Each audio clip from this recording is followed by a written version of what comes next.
ఊహించాను. కత్తి ఏదో పట్టుకున్నారు చేస్తున్నాడు, కత్తి పట్టుకున్నాడు, ఏదో చేస్తాడు అనుకున్నాను. మరి పెన్ను పట్టుకున్న దానికి ఏమనుకున్నారు? అది చదువు తక్కువే వస్తుంది అనుకున్నాను. పెన్ను పడుకు వెనక రెండోసారి కదా చదువు.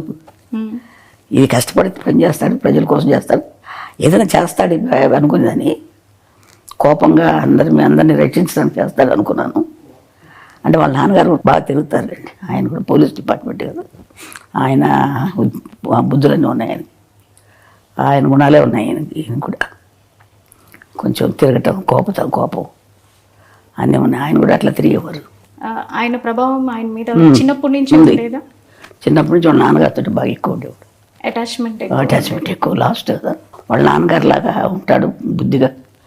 ఎక్కువ తిండి గురించి కానీ ఎక్కువ మాట్లాడు, మితంగా మాట్లాడతాడు, మితభాషి.